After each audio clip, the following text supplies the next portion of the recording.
გამარჯობა ძვირფას საზოგადოება. როდესაც ადამიანი მოდის ეკლესიაში, მის წარმოდგენაში ეკლესია არის ერთიანი ორგანიზმი, სადაც ყველანი ერთნაირად ფიქრობენ. ერთია სწავლება და რეალურადაც ასეა. ეკლესია ერთიანია, მისი თავი არის იესო ქრისტე და ერთი სწავლება, ერთი ჭეშმარიტი აბსოლუტური სწავლება ეკლესიაში.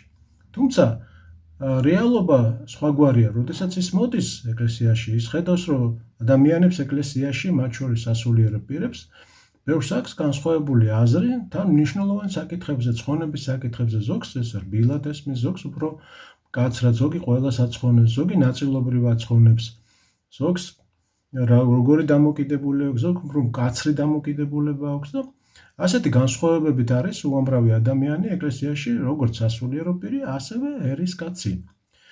აქ უკვე თითქოს ორი ბანაკი ჩნდება ადამიანების. ჩვენი ხედვით, ყოველ შემთხვევაში ესე ვხედავთ, ადამიანები, რომლებსაც აღარ აინტერესებს ახლა ამის გარკვევა, რა არის ეს საბოლოო ჭეშმარიტება, ერთი აზრი რა არის, ეს ერთობა, ერთსულოვნება რა არის ის ერთადერთი სწავლება, რომელიც ეკლესიაში არის. ასეთი მიმდინარეობა, ასე რომ ვთქვათ, ადამიანების, რომელთაც შეიძლება ცოდნაც არ აქვს შესაბამისი, არც სურვილი აქვს ამისი, შეიძლება ინდიფერენტული დამოკიდებულება აქვს, შეიძლება მამაოზე ორიენტირებული იყოს, მამაოცენტრული ეგრეთ წოდებული მრევლი იყოს, რომელსაც მისი მამაოს გარდა აზრი არ აინტერესებდეს და თუნდაც ცდებოდეს ეს სამწუხაროდ შეიძლება ასეც ხდებოდეს. შეიძლება ასევე ადამიანები უბრალოდ იმის გამო რომ რაღაცა ისწავლენ ერთხელ, ვთქვათ 30 წლის წინ, ან უფრო მეტი, ან ნაკლები ხანის წინ, ეხლა უკვე ფიქრობენ, რომ არაფერი არ არის შესაძლებელი, მის აზროვნებაში არაფერი არ შეცვლილა ზოგადად საზოგადოებაში და ის რჩება თავის აზრს. ეს არის ერთი ადამიანის კატეგორია, უფრო ნაკლებად არის დაინტერესებული, რომ შეიცნოს ჭეშმარიტება, მისი ლოგიკა უფრო რაღაც ადოგმატურია, ხშირად მოდერნისტების ახასიათებს მსგავსი დამოკიდებულება, რაღაც განახლებისკენ მიდრეკილია, სიმკაცრეს ერიდება ყველა შემთხვევაში, გაიოლობისკენ არის ესეთი ადამიანი, ნაწილობრივი ქრისტიანობა, ნაწილობრივი მართლმადიდებლობა ახასიათებს, იგულისხმება ნაწილობრივი სათნოებები, ყველა სათნოებებს არ აღიარებებს, მისთვის სახარებისეული სწავლება შეიძლება იყოს რაღაცა ზოგიერთი აუცილებელი, მაგალითად სიყვარული, მაგრამ აღსარებლობა არ იყოს აუცილებელი, ეს ღვაწლი არ იყოს აუცილებელი, შეიძლება ზოგიერთი ამბობენ საერთოდ არანაირი მარხვა არ არის საჭირო და ასე შემდეგ და ასე შემდეგ. ანუ გაიოლებული ქრისტიანობის მიმართულება არის და ამ რეალობაში ჩვენ ვართ, ასეთი ადამიანები საკმაოდ ბევრია და მე ვიტყოდი უმეტესობაც. მეორე კატეგორია ადამიანების, რომელსაც სინდისიც ამხელს ის ჭეშმარიტების ძიებაში, მან იცის, რომ არა, ორი ჭეშმარიტება არ არსებობს ეკლესიაში, არის ერთი ჭეშმარიტება, რადგანაც ერთია სწავლება დადგენილი იესო ქრისტეს მიერ. ამიტომ ის ამ მიმართულებით ცდილობს განვითარდეს რწმენით, კითხვით, სწავლით, მეცადინეობით, მამების კურთხევით და ეკლესიის სწავლების ერთადერთი ეკლესიის სწავლების მოძიებით, რომელიც სახარებისეულია, რომელიც კრებებზეა დაყრდნობილი, რომელიც მამების ერთსულოვან გადაწყვეტილებებზეა დაყრდნობილი და ამის ძიებაშია. ასეთი ადამიანები სამწუხაროდ უფრო ნაკლები გვხდება, მაგრამ ეს არის რეალობა. ასეთი ადამიანები უკვე ერთ-ერთ ძირითად ტერმინს აწყდებიან, ეს არის განდგომილების ფაქტორი. ახლა უკვე ხედავს, გრძნობს, რომ ერთი და იგივე ეკლესიაში, რადგანაც სწავლება განსხვავებულია, რადგანაც სწავლება არ ეთანხმება იმ პირველ სწავლებას, რომელიც იყო შემოთავაზებული ეკლესიის მიმერ, თვითონ მაცხოვრის მიმერ და შემდეგ მოციქულების და მამების მიერ, ის ხვდება, რომ რაღაცა არასწორად მიმდინარეობს, ის ვერ ისვენებს და ეძებს ამ ჭეშმარიტებას.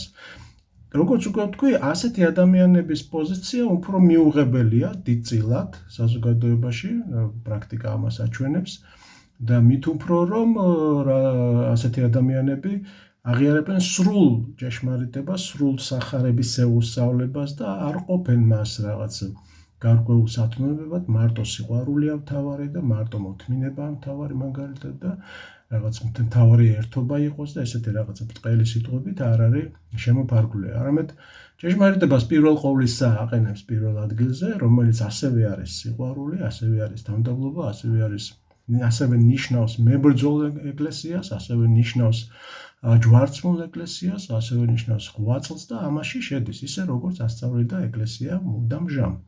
აქ უკვე ჩვენ მოვდივართ ორ ამ განსხვავებულ პოზიციასთან, რაც უნდა დაუჯერებელი იყოს ეს, მაგრამ ის ვისაც ჭეშმარიტება აინტერესებს, მის წინაშე გაცილებით უფრო რთული ამოცანა არის, ხო? მას უნდა ჯერთი არცეთ მხარეს არ უნდა დაკარგოს არსი ქრისტიანობის, ხო? თუ კარგავ არსს ქრისტიანობისა, მაშინ რა მნიშვნელობა აქვს ან აღმსარებლობას, ან მხილებით მართლმადიდებლობას, ან რიტორიკას, ან ნებისმიერ რამეს უკვე პრინციპულობას, არაფერს აზრი არ აქვს, თუ შენ მთავარ არსს, ქრისტიანობის და მართლმადიდებლობის მთავარ არსს, რომელიც გამოიხატება ერთგულებაში, სარწმუნოების მიმართ, სიყვარულში და ყველა იმ სათნოებებში, რომელიც ასე ვრცლად არის მოცემული სახარებისეული სწავლების მიხედვით.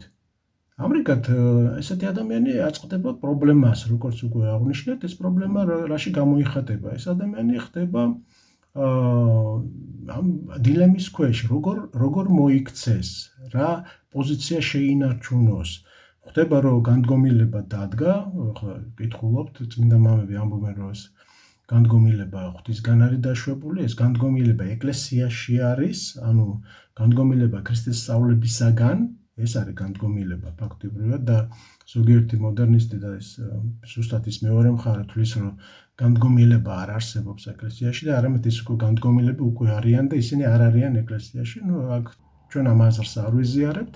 ეს განდგომილება არის და ეს მკაფიოდ არის დადგენილი ჯერ ერთი სახარებისეული სწავლებით, შემდეგ უკვე წმინდა მამების მიერ და ჩვენ განსაკუთრებით არაერთ გზის გამოვარჩევდით წმინდა ეგნატე ბრენჩაინოს, რომელზეც ამის შესახებ რაღაც ძირეული საფუძვლიანი სწავლება აქვს და რომლის მიხედვითაც შემდეგ ყველა წმინდა მამები ბოლო დროის და შემდეგ ავტორიტეტული მამები ამაზე დაყრდნობით სწორედ ამ რეალურ სწორ ერთადერთ ჭეშმარიტ პოზიციას ინარჩუნებდნენ.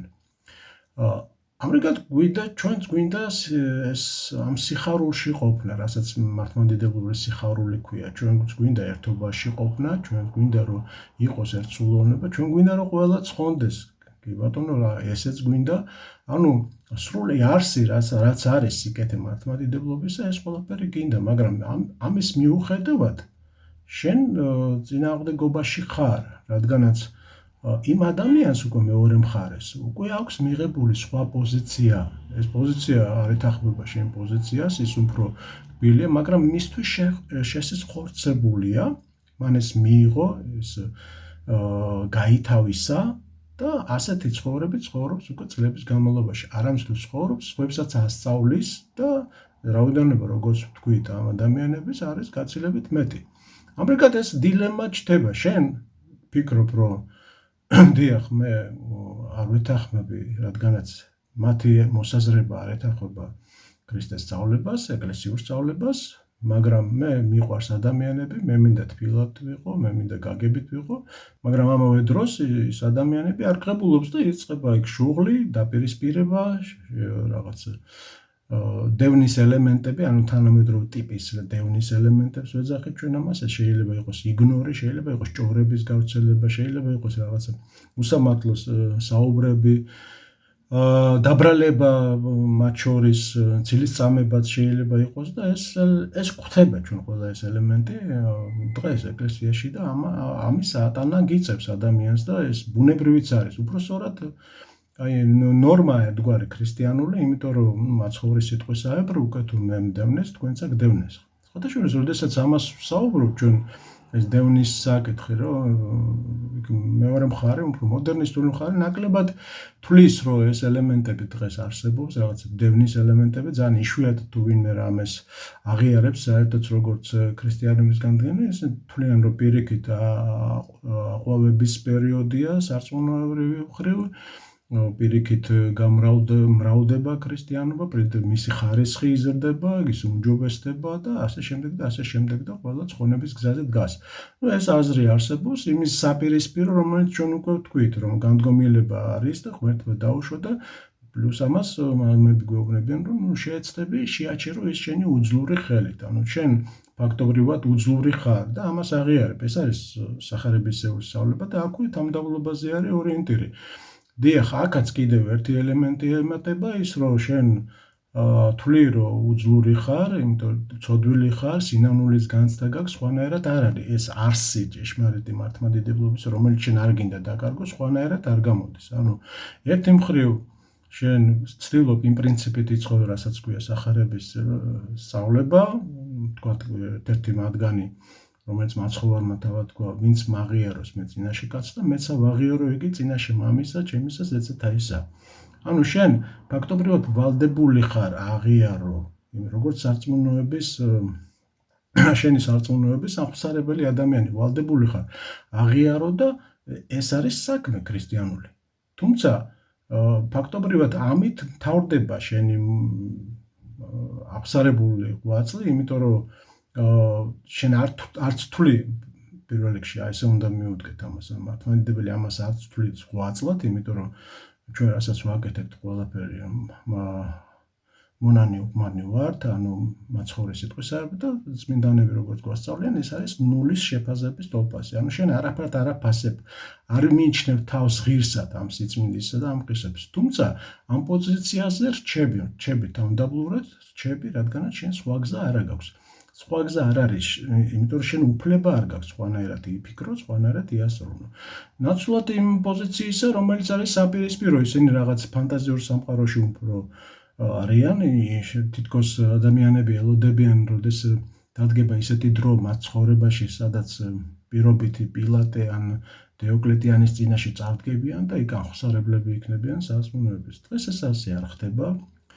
დღეს აღსარებლობა ყოველდღიურ ცხოვრებაშია, ეს ღალატი ჭეშმარიტებისა, ჩვენ ვხედავთ, რომ ბებიები, ძმაკაცები, მეგობრებში, როდესაც საუბრობენ, როდესაც აცხოვნებენ ყველას, ერეტიკულ სწავლებას ან სულისკვეთებას ლაპარაკობენ გაუაზრებლად ან გაუფიქრებლად, ან შეიძლება იცოდეს ჭეშმარიტება, მაგრამ მეგობრის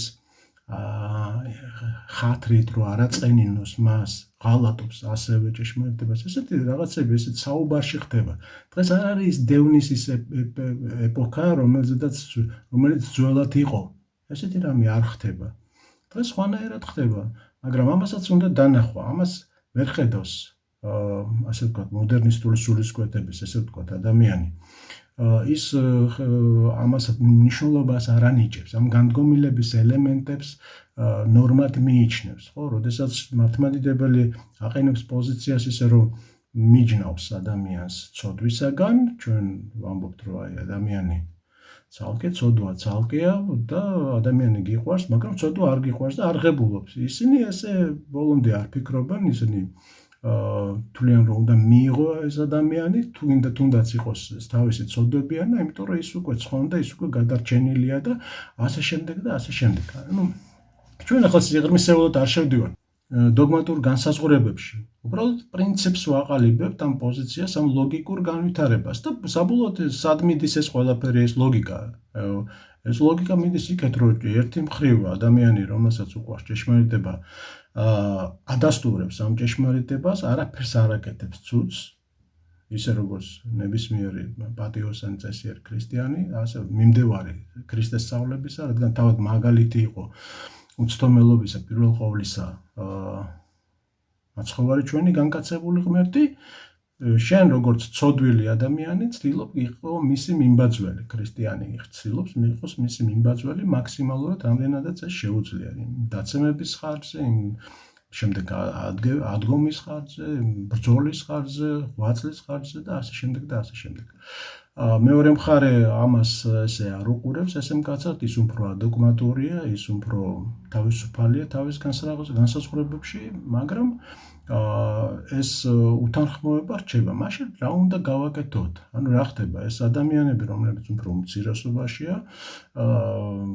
ამბობენ თავის პოზიციას, რომელსაც ადასტურებენ თავისი შედარებით სახარებისეულ სწავლებასთან თანაცხადავ რომ ეს პოზიცია არგუმენტირებულად ასე ვთქვათ მართალია, ანუ მის წინააღმდეგ არანაირი არგუმენტი არ აქვს მეორე მხარეს, იქ უფრო დუმილია ამ თვალსაზრისით და ჩვენ ხედავთ და ვრჩებით ამ რეალობაში, რა უნდა აკეთოს ამ ადამიანმა ასეთ დროს, რა არის ეს გზა, რომელითაც უნდა ეს სამეუფო გზა, რომელიც ჩვენ გვაინტერესებს, იმიტომ რომ სხვა გზას ვერ ხედავთ, ეს ჩიხი არსებობს, განდგომილება არსებობს, გჯერა თუ არ გჯერა ამ რეალობაში ადამიანები, კაცობრიობა დღეს იმყოფება მართლმადიდებლები ამ განზომილებაში უკვე ვართ და შესაბამისად შენ არ შეგიძლია სხვანაირად იფიქრო, სხვანაირად იცხოვრო,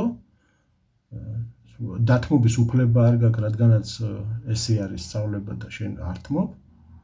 იმიტომ რომ არ გინდა სიყვარული, ერთობა, პირიქით გინდა მას ერთობა წარმოუდგენია მაგალითად ეკუმენისტებთან, მაგრამ შენ იცი რომ ერთობა ეკლესიაში წარმოუდგენელია ეკუმენისტებთან. შენ გინდა ერთობა, მაგრამ ქრისტეს სხეულში გინდა ერთობა ქრისტეში.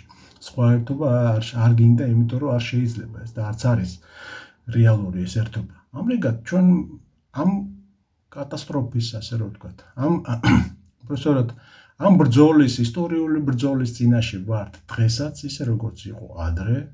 ეს ორი ქალაქი, ასე რომ ვთქვათ, ეს ღვთაებრივი ქალაქი და ამ ქვეყნიური მშენებლები ქალაქის, ამ ქვეყნიური მშენებლები, ეს ორი შტო დღესაც ჩანს.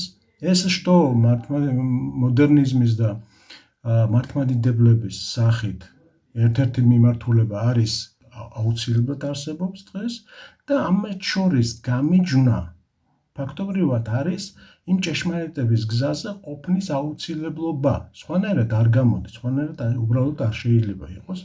ამ ჩიხში ვარ და ხარ ერთი მხრივ ლოცვით პოზიციაში, რომ ყველა გინდა რომ გადარჩეს და აი ამ გზაზე იყოს. იქიდან მხრიდან კიდე არის თავისი პოზიციები, მაგრამ ნაკლებად არგუმენტირებული მართლმადიდებლური კუთხით და აი ამ ბრძოლაში ადამიანი აფიქსირებს რეალურად თავის ამხსარებლობას. ანუ ამხსარებლობის გარეშე საბოლოოდ, სწორი ამხსარებლობის გარეშე ეს საკითხი ვერ წყდება და ეს წყდება უკვე ღვთის წინაშე. შენ ამას ვერ აკეთებ, ვერ აფიქსირებ ამ ქვეყნად, იმიტომ რომ აპოკალიფსი უნდა შესრულდეს და იქ გაცილებით უფრო მკაცრად არის ვიდრე ახლა ჩვენ საუბრობთ ამას ყველაფერს და ამიტომაც შენ იძულებული ხარ მხოლოდ აღიარო ჭეშმარიტება და მიიღო ეს განდგომილების რეალობა. მეორე მხრივ ეს განდგომილების რეალობა, რომელიც განდგომილებას ამას არ უწოდებს, ისინი ამ ცდომილებას სიმართლეს უწოდებენ, ამ შეცდომებს არ აღიარებენ, იმიტომ რომ აქ არ ითვლება რომ ეს შეცდომაა და ამ რეალობაში ადამიანი, რომელიც არის მართალი, ქრისტეს გზაზე მატარებელი, ავტომატურად ხდება დევნილი. ამ პოზიციაში რჩება ის. მაგრამ ეს დევნა არ გულისხმობს რაიმე უბედურებას. მისთვის ეს სასიხარულოა, ის მტკიცედ არის, იმიტომ რომ ასეთი ადამიანი გარკვეულ მადლსაც გრძნობს და ამრიგად რომ შევაჯამოთ. რა არის ეს მთავარი ღირებულებები და რა არის მთავარი პოზიცია. ანუ განდგომილება არსებობს, ეს ორი აზრი არსებობს. შენ ვალდებული ხარ იყო მორწმუნე მტკიცერწმენა კონდეს აღსარებლობა, თუ შეგიძლია უშიშრობაც, ესეც ყველას არ აქვს და ცოდნა და მეცადინეობა, მუშაობა ამ მიმართულებით. აი ეს იარაღი რჩება შენთვის იმასთან ერთად, რაც საქმიანობებია, რომლის განვითარებასაც უნდა ცდილობდე, უნდა გიყვარდეს, ცდილობდე შეიყვარო ის მოწინააღმდეგე, თუნდაც მტერი იყოს, ცდილობდე უგებდე მას იმ ზღვარამდე, სადაც არ არის ღალატი ჭეშმარიტებისა და სხვა გზა უბრალოდ არ არსებობს. აი ეს არის რეალობა, რომელშიც ჩვენ ვარსებობთ. ანუ დიაგნოზი, ესე რომ ვთქვა, დასმულია და არა ჩვენს მიერ არის, არა ადამიანის მიერ არის ეს დიაგნოზი დასმული, ეს დიაგნოზი დასმულია ღვთაებრივი სწავლების მიერ, ასე რომ ვთქვა, პირდაპირ და მასთან შედარებით ხდება ამ ორი ქალაქს შორის ერთის არჩევანი ადამიანებში, ღვთაებრივის თუ ადამიანურის. დიდი მადლობა ყურადღებისათვის და მომავალ შეხვედრამდე.